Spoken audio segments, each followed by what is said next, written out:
This is going to be such a great chat today. Have you ever had that feeling that something's missing from your life? I know I certainly have. And what if you got everything that you thought you wanted, or what society told you that you should have, but you still felt empty and alone? What if that suburban dream was more like a nightmare? My guest today, the beautiful Bree Element, knows this feeling all too well, and it's partly responsible for her daily struggle with generalized anxiety and panic disorders. Bree's an in-demand marketer, storyteller, and content strategist, so locally and superstar nationally. Internationally. I'll come back and check that. And she's worked with some of Australia's most iconic brands, from the Sydney Opera House, realestate.com.au, and Channel 9, one of our TV stations here. At 45, she's a mum of 3, runs 2 businesses, but still feels like something's missing from her life. And Bree and I reconnected just recently. Bree was one of the presenters at Happiness Hangouts in the very early days. And when we reconnected, we kind of got onto this topic of, is that all there is in life? Is, something missing? So we're going to dive into that and talk more about identifying your purpose, and most importantly, having the courage to step into that purpose. And for Bree, it starts with building a white timber church in her backyard. Oh my goodness, Bree. Welcome. How are you? I'm so good. I've had an interesting morning. I've been in tears, and I've been happy, and I've been just like talking to you has just pulled up all this stuff for me. Yeah, and it's all a lot. No, it's amazing. It's all a lot. It's just reconfirming everything I already know. So it's fine. It is so good to see you. I'm loving those earrings. I somehow forgot to wear, some amazing earrings. That's right. Anyway. Some of them are listening, so they won't even know. Just pretend you've got kick-ass earrings on. Great. So, yeah. Thank you so much for having me. Thank you for having me. Oh, Bree, this is going to be a great topic. And I know a lot of the women listening, and the blokes too, I know a lot of them will probably relate to this, like so many things that we've talked about already. But before we dive into, finding your purpose and how that sense of something missing is impacting your life, I want to know a little bit more about you. You're an iconic local. You're a Queanbeyan. And for those of you listening internationally, Queanbeyan is a border city to Canberra. So Canberra is the capital of Australia in the Australian Capital Territory. Queanbeyan is our border city, but basically they're merged together. So an iconic local. Have you always lived in Queanbeyan? Yeah, so I was born at what was then Woden Valley Hospital. Ooh. And I always say my life changed for the better when I came home to Queanbeyan 2 or 3 days later. So I was actually born in Canberra, but yes, definitely raised in Queanbeyan, definitely a Queanbeyan girl. Actually, a friend of mine gave me the best compliment. She said, "You put the Queen in Queanbeyan." Oh, I was like, I love that. This is the greatest. But she wrote my tagline for me, so. Oh, that's cool. The Queen in Queanbeyan. Yes, very proud local. Yeah. Actually, I think that's great. I love that proud local. You might have alienated a few of the Canberra locals here. No, don't get me wrong. Canberra is the other great love of my life. It's a real struggle between which do I love more, Canberra or Queanbeyan. And, if any locals have read any of my writing, you can tell that I'm deeply in love with Canberra as well. Yes. So no need to worry. There's plenty of love to go around. Yeah, and you're proud. You absolutely are proud. What was growing up like for you? Look, it was great. Like, what can I say? I'm the eldest of 4 children. Definitely grew up in the suburban lifestyle where Dad was a public servant and Mum stayed at home. We were really lucky. Yeah. I was a really confident kid. I was a really competitive kid. I probably wasn't the smartest, but because I was confident and competitive, I would always top the class. It was kind of a mix of those two things. Mm. I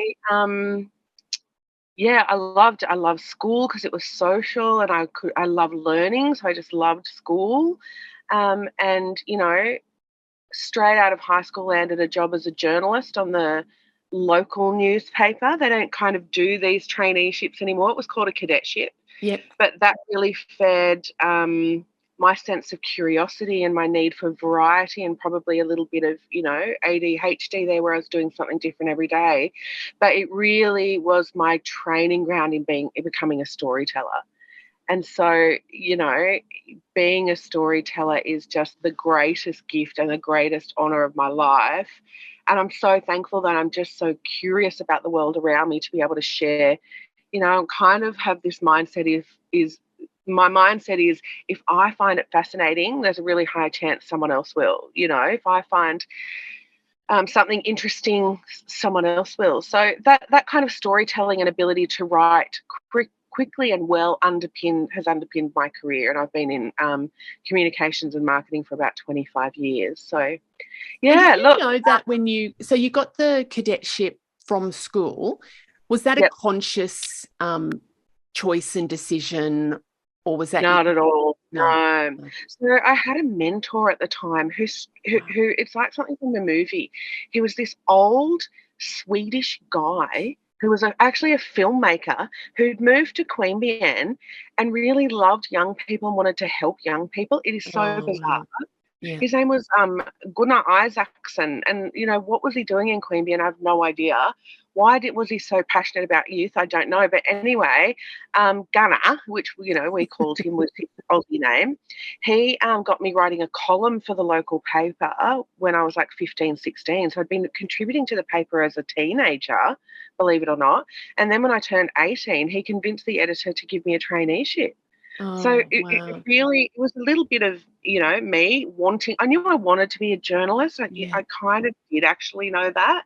But this man who just happened to be at my life in the right time helped me with the gift of then getting a job doing, what I love. And how I've got an 18-year-old daughter, and, she's struggling with what do I do? And it's like, do what you love. You don't know what you want to do when you're 18, but I actually landed in something that was perfect for me, like so rare.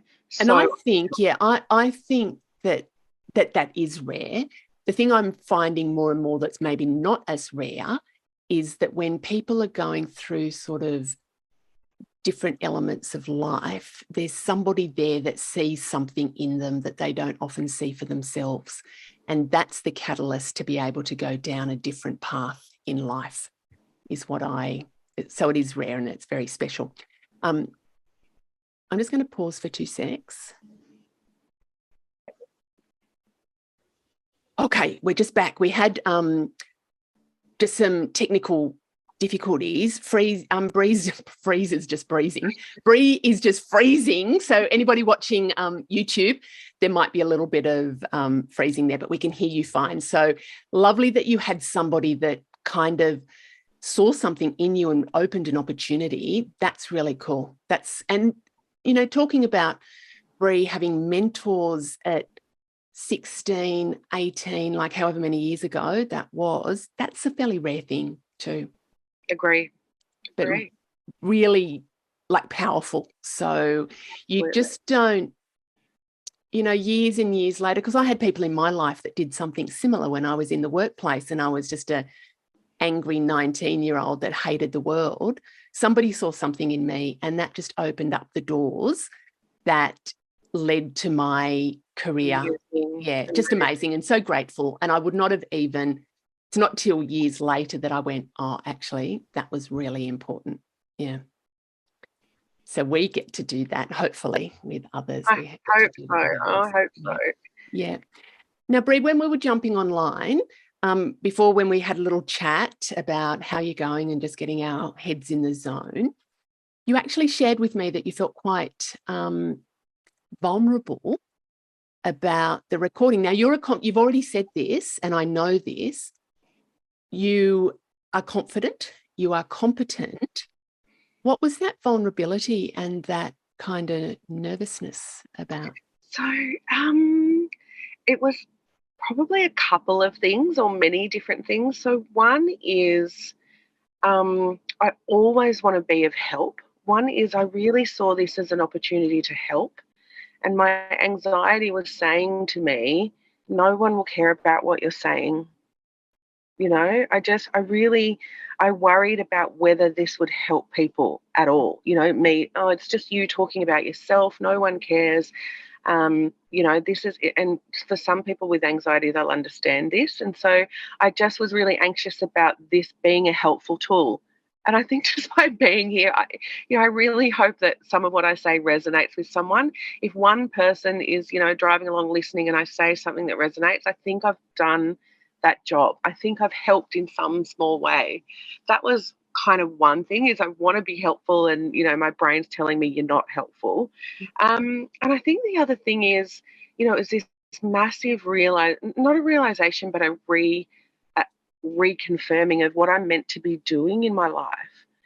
Around, I know deeply what my purpose is, and being a part of this podcast for 40 minutes or so is really aligned with that purpose. And it felt like the floodgates open. I was crying and I was like, oh my God, this is actually it. This is what I'm meant to be doing. So yeah. Oh my God, I'm going to cry, and I've got goosebumps, and I've just got so many things at so many levels there. And when we reconnected just recently, I know we had this same, alignment of where we're at. Like there was just a very powerful energetic alignment. And when you've said there about, I'm not sure if what I say is going to be helpful. Mm. And it's interesting, isn't it, how the mind works, because at one level that it will help others by sharing. You're a storyteller.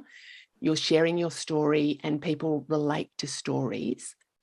And there will be so many people that relate to what you're sharing. But it's interesting, isn't it, how our minds, the power of our minds, and I've had to work through that too, because with the podcast, my goal is to be able to chat with women who have got stories, and every woman has an inspiring story. And it's amazing the feedback I get from a lot of the listeners about a guest I've had and how that guest has impacted that person really powerfully. So I know that what you're going to share is actually going to be of use, but it's more about what it brings up in yourself, isn't it? Yeah. Just as important, which I didn't realize. Yeah. Tell me, and there was another thing around that too. There are people out there that absolutely need to hear your message. And one of the things I found, because I do a lot of work with women about confidence and, letting go of those old stories and limiting beliefs. When we get off ourselves and stop thinking, oh, is my story going to be, good enough? Thinking about the people, and you kind of did this as well, going, if there's just one person that resonates, that's all worth it. And it's about when we get off ourselves and go, well, how can we help others? Correct. I'm so desperate to help that I get anxious about helping. Yeah. And there might be a key there as well. Yeah. Because there's some boundary stuff. Correct. So you mentioned about you just know deeply what your purpose is. Tell me about that, because a lot of people say to me, I don't know what my purpose is. I don't know how to find my purpose.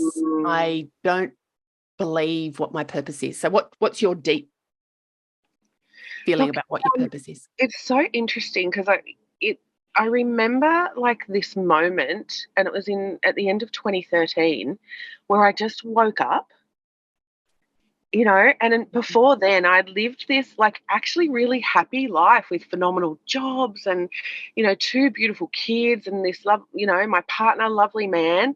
And, I was just living this blissful life at kind of this level. And then I was reading something, and it was written in a way that was like, it was about being, like a boss babe and a total boss bitch. And I didn't own a business at this point. I had no reason to be reading this, but the person writing it was like, you're not like the others. You're different. You're here for a deeper purpose. I get you, babe, and I'm going to help you, coach you into this amazing business. And I was like, oh my God, someone just spoke to me. Ah, cool. Someone just spoke to me in a way I've never been spoken to before. And yeah, I am different. And there is something more than this. Oh my God. And, it's just fairly innocuous boss babe, language, but it just really, and then I woke up, and then one of the first books I read was actually Rebecca Campbell's Light is the New Black. And so, Beck is like an Aussie girl who's now living in the UK, and I've been clearly a long time supporter. When I read Light is the New Black, I was like, holy shit, I'm meant to be a light worker. Yeah. So my deep purpose is, I think, to be a light worker, is to be a light worker, is to light up. And when I picture myself in the ultimate state of being, where I've achieved ultimate self-actualization, I'm in a room leading a conversation with primarily women around spiritual revolution and spiritual change, and just that uplift of, the entire universe. So, really small stuff, which is actually really big stuff. Yeah. And that vision of what I'm meant to be doing is about light and ease, and making the complex simple, and community and support and deep love.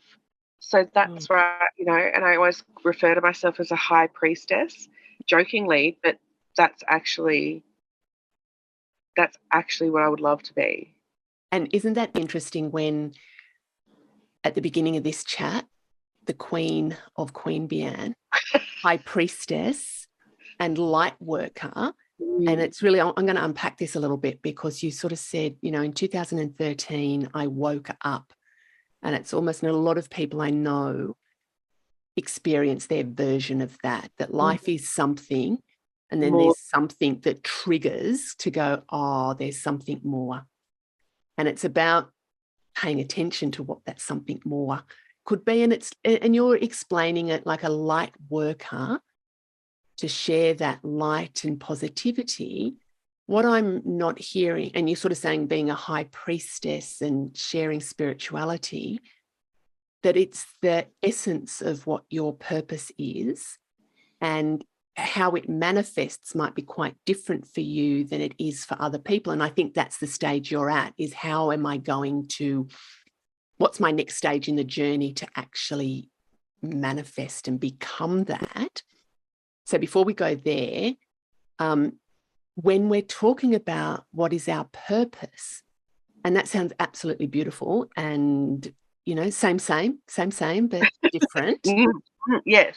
For some of us, our purpose is to be a really lovely, good, supportive friend, or to be a nurturing mum or parent, or, dog sitter or something. I think sometimes we kind of get a little bit confused with purpose having to be this really grandiose thing. Now, for some people it is. Some people it is. For me it is, yeah. Yeah. And one thing I experienced in the last couple of years, I had this sense that my purpose was to save humanity.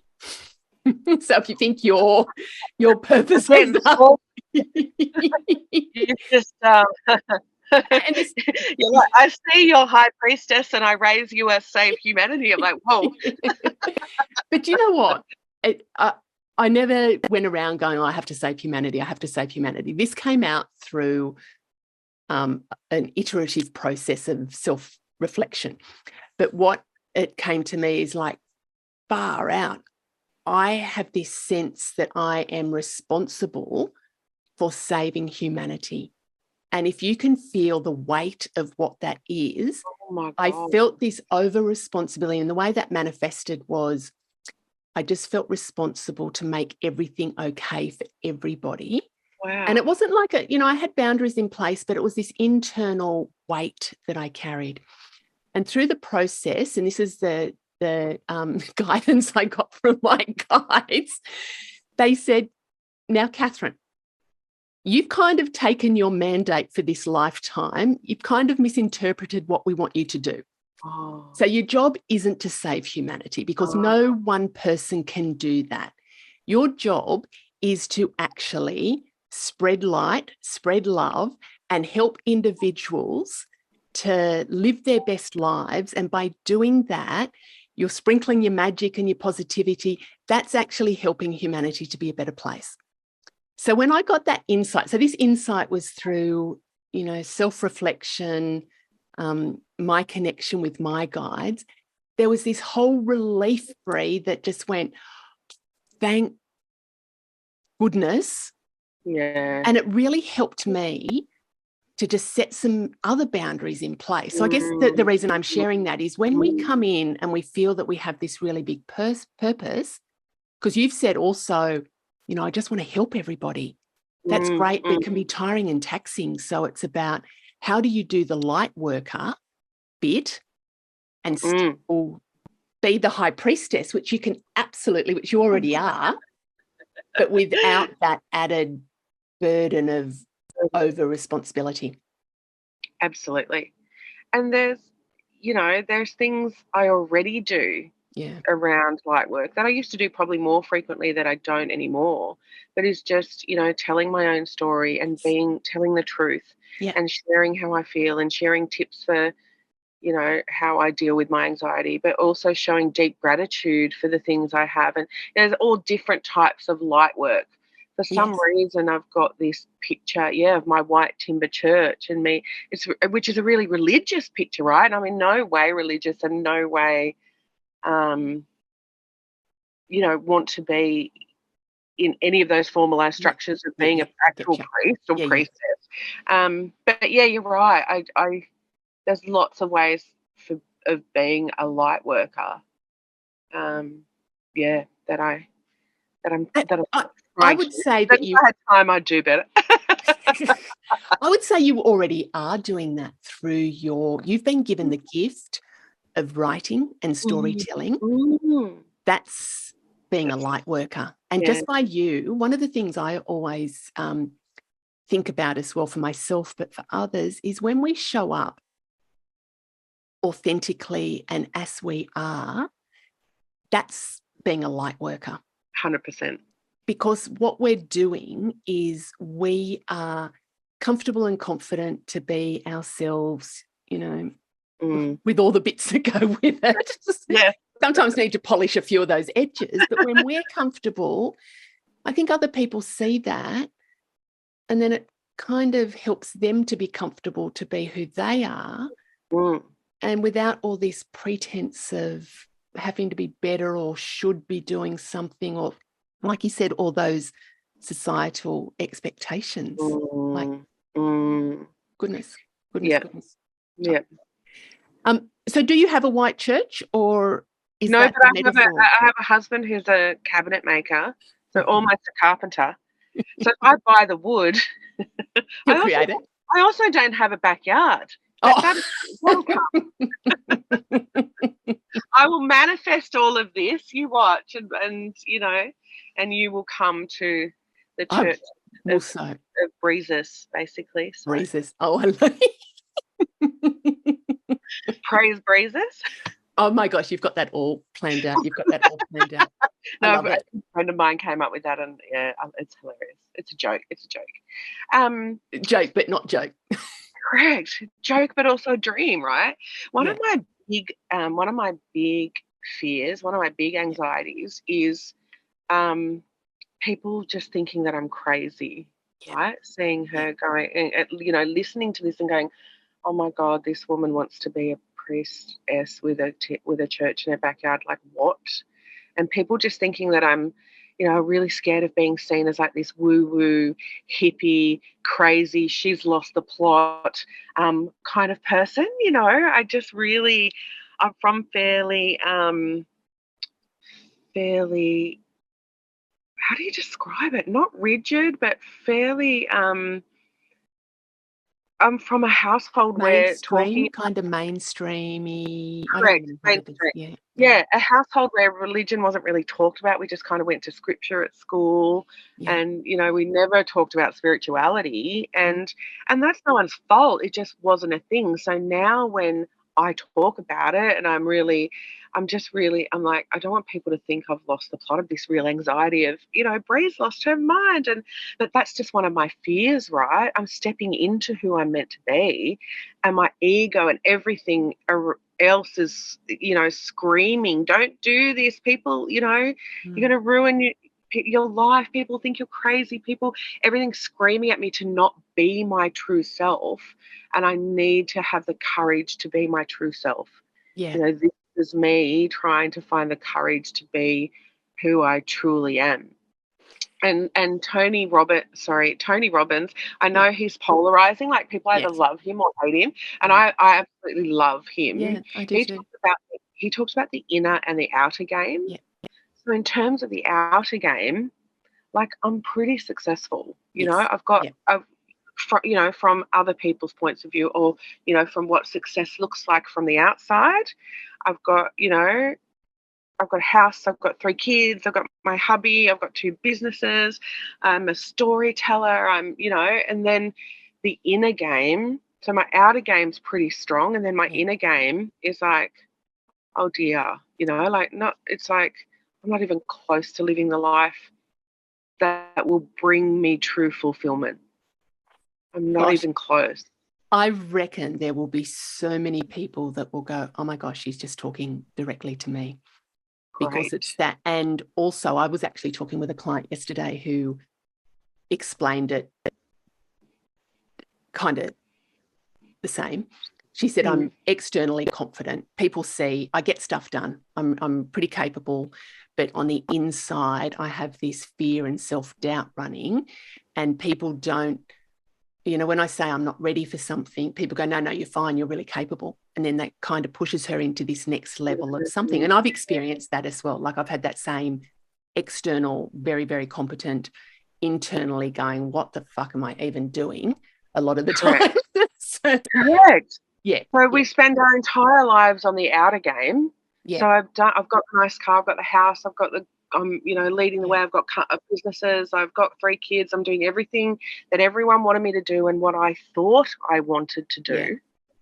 And now that I've got it all, and I've got, I start to go to the inner game, I go, oh my God, I've neglected my inner game. I don't have an inner game. I don't know what an inner game is, but I know that I'm desperately lonely and unhappy and constantly feel like something's missing and worrying all the time. I'm worried all the time because I'm not close to that inner game. I'm not working on my inner game. Yeah. And then that brings the anxiety, doesn't it? Correct. Yeah, that's where the anxiety kind of comes, because it's that constant worry. So it's really interesting, isn't it? Because anxiety manifests in so many different ways, and we can see some patterns there for you, that it's about, like, I do have a really great life, but actually I don't feel that I have a great life. Correct. And this forces against each other. And one of the ways I look at that, like, I've been studying spiritual psychology intensely the last couple of years. And the way that they describe it is that we have the goal line in life and we have the soul line, which is probably similar to what you're talking about. So the goal line is the ego-driven. What is it that I'm wanting to manifest in the here and now? The house, the car, the husband, the diamonds, the holidays. And it's important, I think, for people to have their versions of success and happiness around the goal line. But it's also very common for people to neglect that soul, that internal, what am I actually here for? What is my soul yearning for me to do? And I can hear that there's a conflict for you. And what I can also hear, Bree, is it's not okay for me to do what I really want to do. Correct. Because people will laugh, people will make fun. Yes. That there's something wrong with woo-woo spirituality.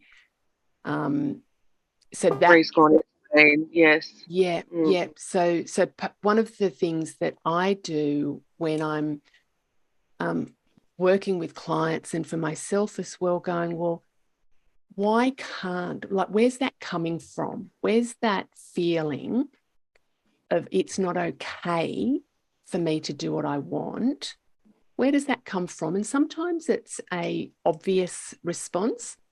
A lot of the time people say, I don't know. Like, I really don't know where that comes from, but I would hazard a guess that it's come from some conditioning in upbringing, that it's come from some events in life that have imprinted on our subconscious and have been reinforced through a whole lot of things that we do. And my belief system is that we've probably come into this life with that imprint as well. So for lessons to learn. So what is it for you that you feel that it's not okay to be the high priestess? Oh, so the high priestess is my purpose, but there's this sense of not being who all of you, right? So I'm not, I have a successful outer game, but I'm not being all of me, which leads to deep unfulfillment. And so,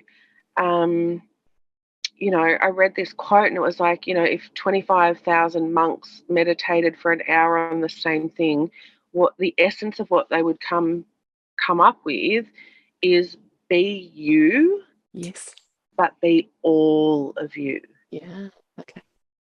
So there's being yourself, and people can claim they're being authentic, but it takes immense courage, maturity, and wisdom to be all of you, and like mostly bravery is where I struggle.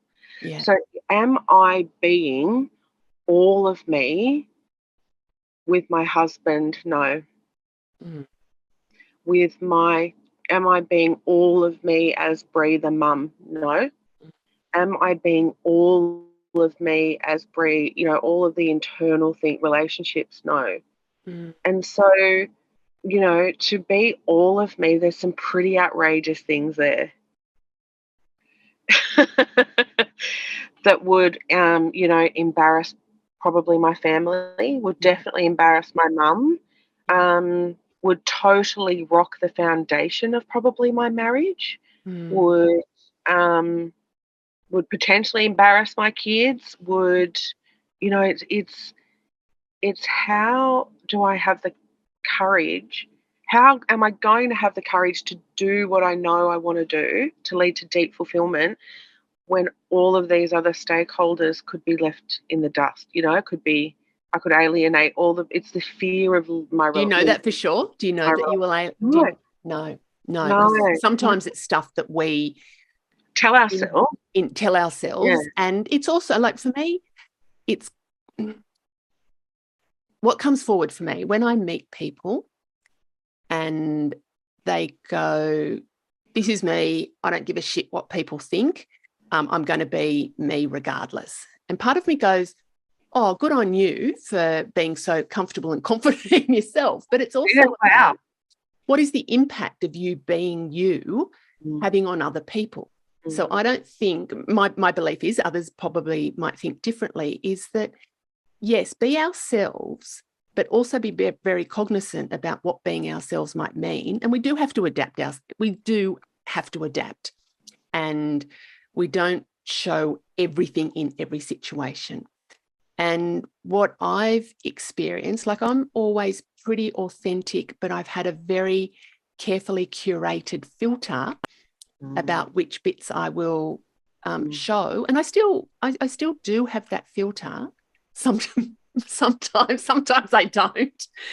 But I've been able to, I guess, dissolve some of the ones that were there as a barrier and not allow people in, thinking it's not okay for me. I don't know. It's not okay for me to do certain things. Correct. It's like, what the fuck am I even thinking? Yes. Sorry, I've gone off track there as well. Look at you thinking about your own journey, See, because I'm the journalist and I'm asking you questions. But it is about that, feeling like something's missing, that, like, we can kind of fill in the gaps for you about, well, it doesn't feel okay for me to do it because it might really rock the foundations of things that are really important to me. So correct. How can you still fulfill your desires and bring others on the journey? Or like, then are they your responsibility? Because, what do you reckon about that? Oh, look, if I, the priestess thing is my the people around me would just laugh, but I think ultimately they'd support it. Yes, I And agree. And don't get me wrong, the priestess thing is not something I've really ever spoken about. I really have only spoken about her here. And so when In this I'm on private Facebook little space between us. no, when I'm like, listen to this podcast, people will be hearing. Like I told my sister a couple of weeks ago, and that was kind of the first time I'd actually, told her. I joked about it, but I told her. And she said, "Oh man, did you just go all Kanye on my ass?" Like lunatic. Sorry, I shouldn't have said that. We'll delete. We'll blip that bit out. Yeah. We'll blip that out, or not. You know what I'm saying? And she's like, "You've watched way too much The Color Purple, because that's about church and spirituality." And she laughed, but I think ultimately she would just be like, "Whatever you want to do, I'll help you." Like if I'm real about it, they would help me. They would laugh and think it was a phase potentially, but they would help me. I think they would help me. Yeah, there are some other aspects of me. There are some other aspects of me that I find that I can't step into and haven't been able to step into, and so I suppress, right? And so when I think women spend a lot of time suppressing. Yes. Right? Yeah. Suppressing. Yeah. And that makes you sick, like it makes me mentally unwell. Yeah. And potentially physically unwell. God knows. But the suppressing is making me very mentally unwell. So very anxious and panicky. Is it worth to continue suppressing and continue with the discomfort rather than breaking through that for some discomfort, but stepping into that gorgeous, fabulous freedom? I would suggest that probably is. Is it? And that's where I don't know the answers to that. That's where you need to weigh up. But it's about, suppressing is not great. And it's the fear of, if I do step into what I really want to do, that might not be great either. But I think what would come with that is a sense of freedom, and that, maybe you came into the life with the same thinking I had about this, over responsibility for others and how they might respond, because I believe that we all have our own personal curriculum for this lifetime, and our lessons are ours, and sometimes they cross over with other people, but they have their lessons as well. And sometimes when we suppress because we think we're protecting others, what we're actually doing is stopping them from learning their life lessons and their life curriculum. So it's, do you know what? That's a hard one when it crosses over with people close in your life. I think a lot of women get to the point of, is it more painful to suppress and keep going the way I am, or to just, completely rock the foundation of everything and step into it? Nothing's, it's sad, but you get to a point where I can't do this anymore. So whatever this is, I can't. Yes. Do. Yeah. Yeah. But you can also do it in a way that isn't going to blow up the bridge, and you can do it maybe in a way that is, yes, I'm stepping into who I want to be, but I can do it in a way that isn't a explosion to others as well. And we're talking fairly high level specifics and stuff. You know much more. I feel like I should be paying for this session. Like, this is very. I'll send you my bill. Bill. But you know what? I think this is beautiful, Bree, because there are so many women. I know that there are women, because there's women that in my community that have said almost what you're saying. They've got their version of the thing and their version of the suppression, but the suppression's there. There's something missing is there for some of them. Life's good, but life isn't kind of what I want. And is it okay for me to want more when it's, okay? I know, that's right. Yeah. I've got everything. Like, why do I still feel lonely? Why do I, how selfish am I? And Yeah.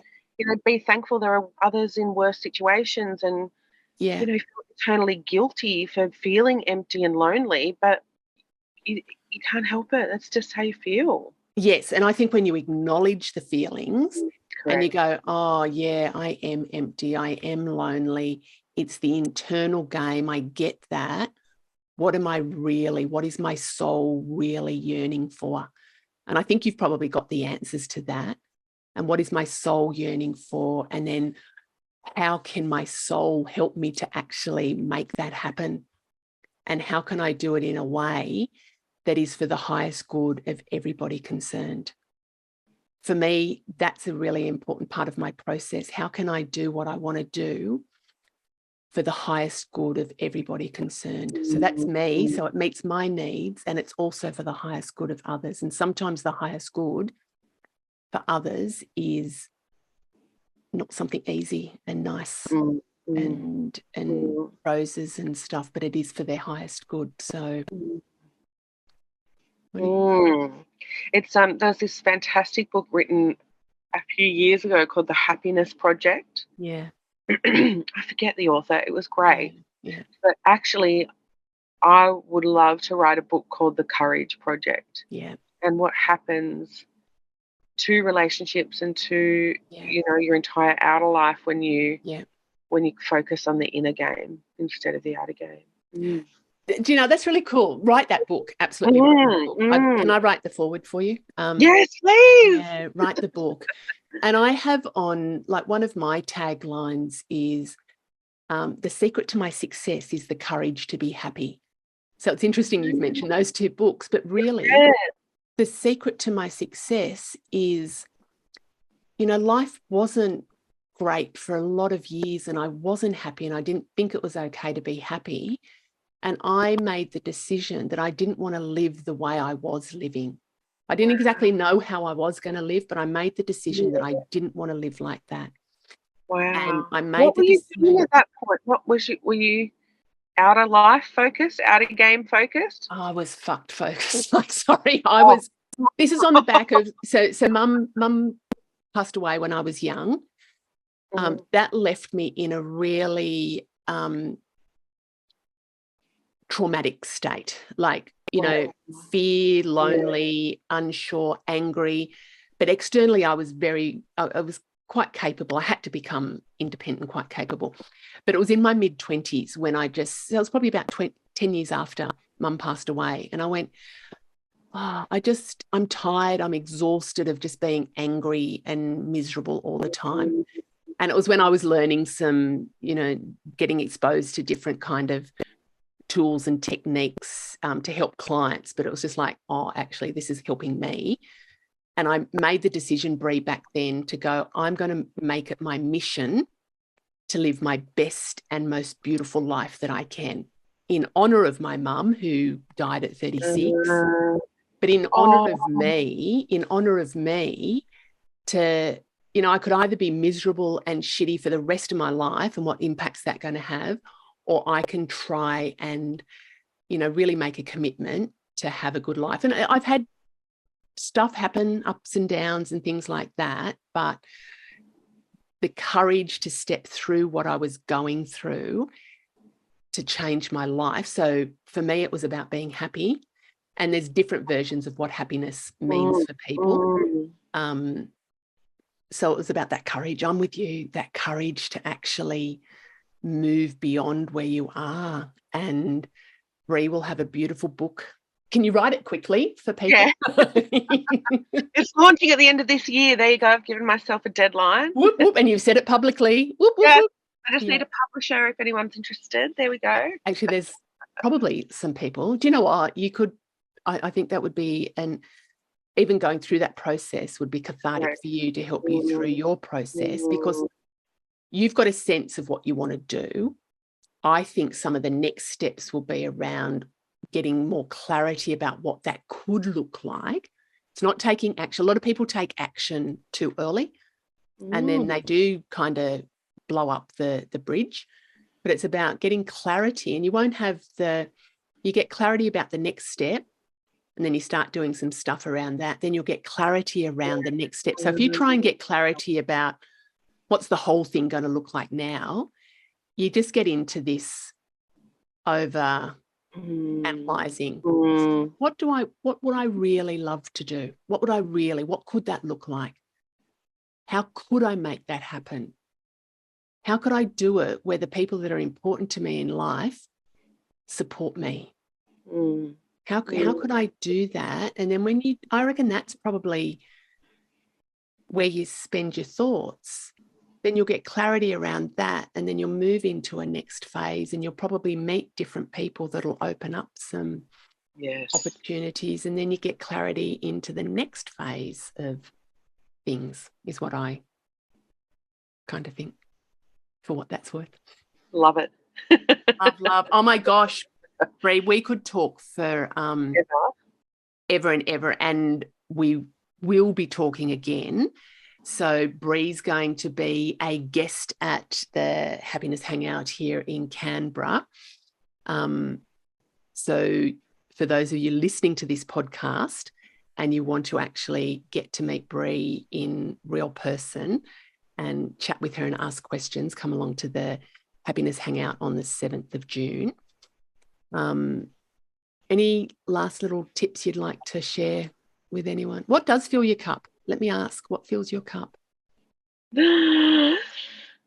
Lots of different things that I don't do. Taking things slowly, that's one. Taking things slowly, focusing on now, being creative, writing.